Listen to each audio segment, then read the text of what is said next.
नमस्कार. रॉयल कारभारीने आपल्या चॅनलवर तुमचे स्वागत करते. गौरी विलासचे 2 भागातीच अपलोड केलेले आहेत. भाग 3.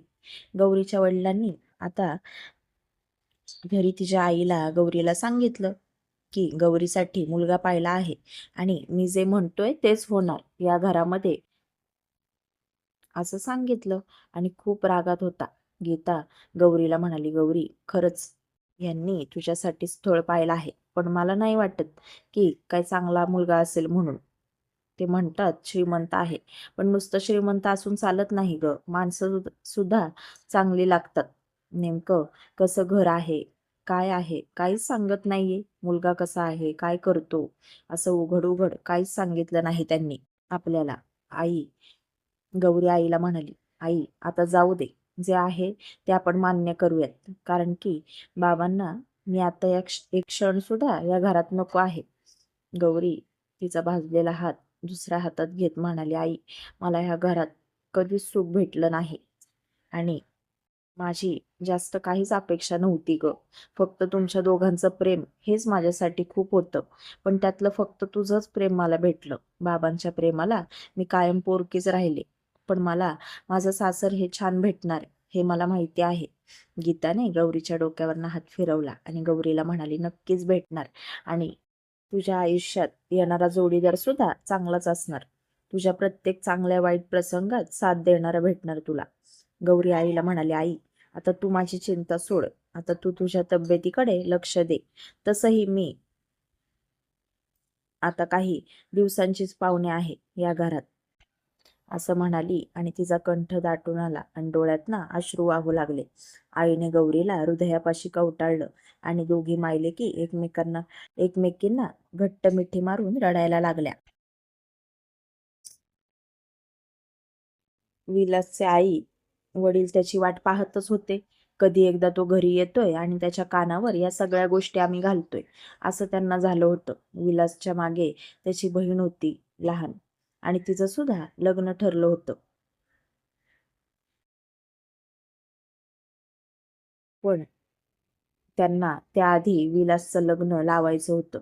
पण विलास लग्नाला तयारच होत नव्हता. लग्न म्हणजे त्याला आता नरकासारखं वाटायला लागलं होतं, कारण की त्याला माहिती होतं की तो कुठल्याच मुलीला सुख देऊ शकत नाही. शारीरिकदृष्ट्या जरी चांगला असला तरी त्याचा सगळा जीव हा त्याच्या पहिल्या बायकोमध्येच अडकला होता. 2 वर्षाचा संसार अर्धवट सोडून ती देवाघरी गेली, याचं दुःख त्याला खूप होतं आणि तो त्याच्यातून अजूनही सावरला नव्हता. फक्त भरपूर कष्ट करायचे आणि त्याच्यामध्येच आपलं मन रमवायचं, हेच त्यांनी ठरवलं.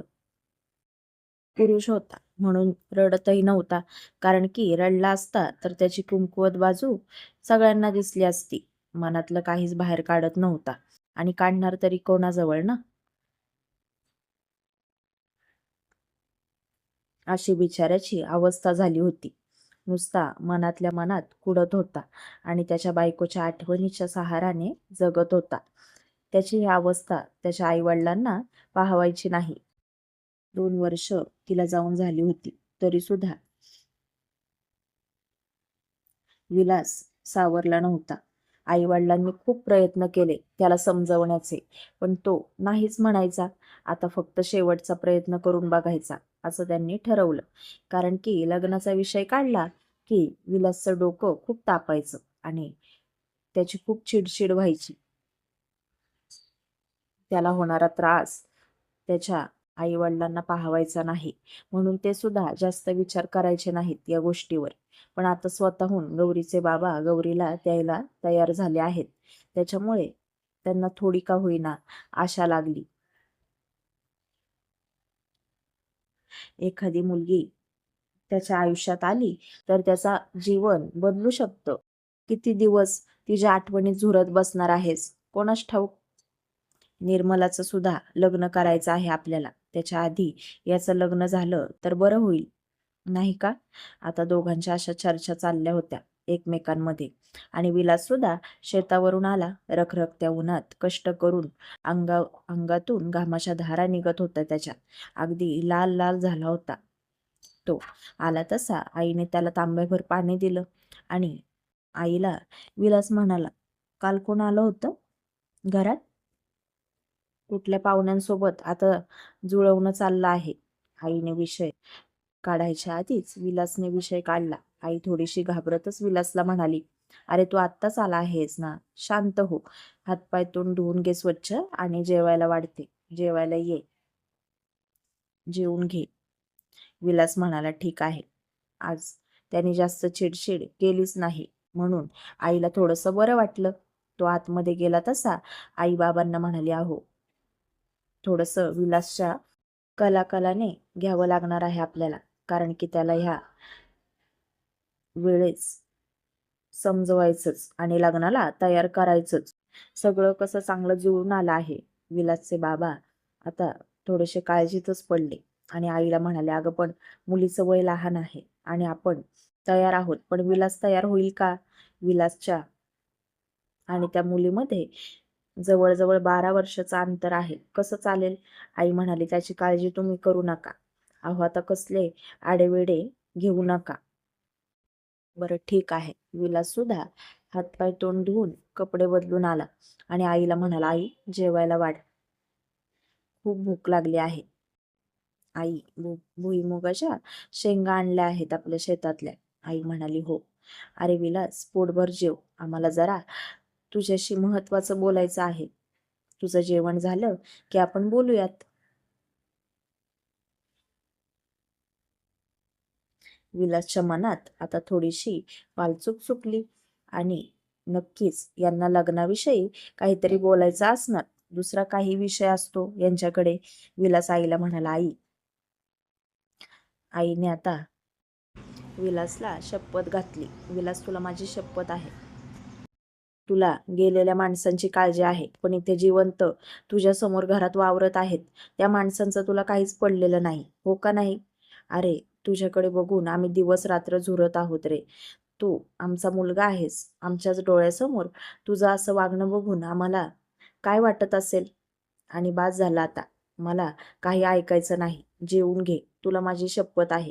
आईच्या डोळ्यात ना आता पाणी आलं आणि विलास सुद्धा शांत झाला आणि त्याने सुद्धा काही आडेवेडे घेतले नाहीत आणि जेवून घेतलं. विलासला सुद्धा आता त्याच्या आई वडिलांचा विचार मनात आला. खरंच मी आता जे वागतोय ते योग्य वागतोय का? आणि त्यांचं काय चुकत नाही. प्रत्येक आई वडिलांना असं वाटतं की आपल्या मुलाचं सुख त्यांना पाहायला मिळावं, पण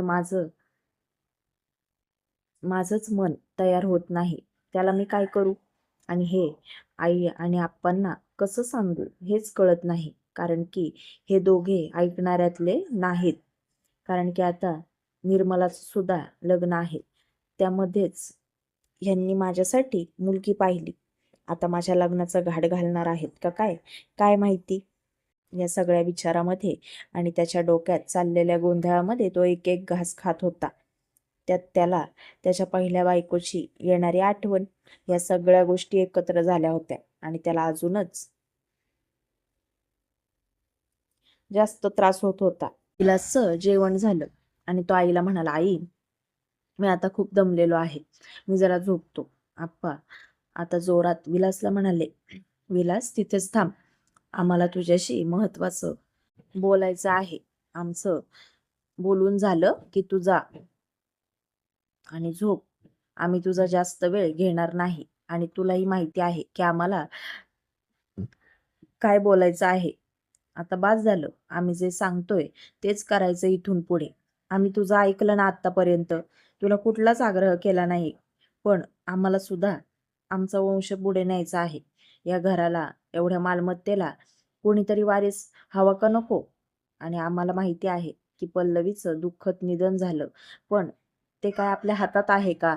अरे जाणाऱ्याला कोणीच थांबवू शकत नाही.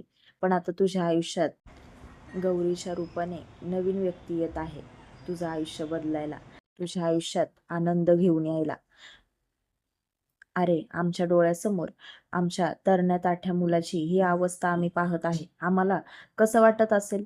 आणि तुला एक सांगतो, आता चांगलं स्थळ आलं आहे. गौरी नाव आहे मुलीचं आणि तिचे वडील तिला एका पायावर द्यायला तयार आहेत. त्यांनी कुठलीच आट घातली नाही. तू एकदा मुलगी पाहून तरी घे. विलास त्याच्या वडिलांना म्हणाला, नको आप्पा, मला खरंच इच्छा नाही हो. आप्पा आता जोरात विलासला म्हणाले, विलास, तुझ्यासाठी नाही, पण निदान आमच्यासाठी तरी लग्न कर. पाहिजे तर मी तुझ्या पाया पडतो. आप्पा आता खाली वाकायला जाणार इतक्यात विलासने त्यांच्या खांद्याला पकडलं आणि त्याच्या डोळ्यात ना अश्रू आले आणि तो आप्पांना म्हणाला, आप्पा, माझा जो काही निर्णय असेल तो मी तुम्हाला संध्याकाळी देईल. मला थोडासा विचार करू देत. मला थोडा वेळ द्या आणि तुम्हाला माझ्या पाया पडायची काहीच गरज नाही. विलास आता असं म्हणाला आणि डोळे पुसतच त्याच्या रूममध्ये निघून गेला.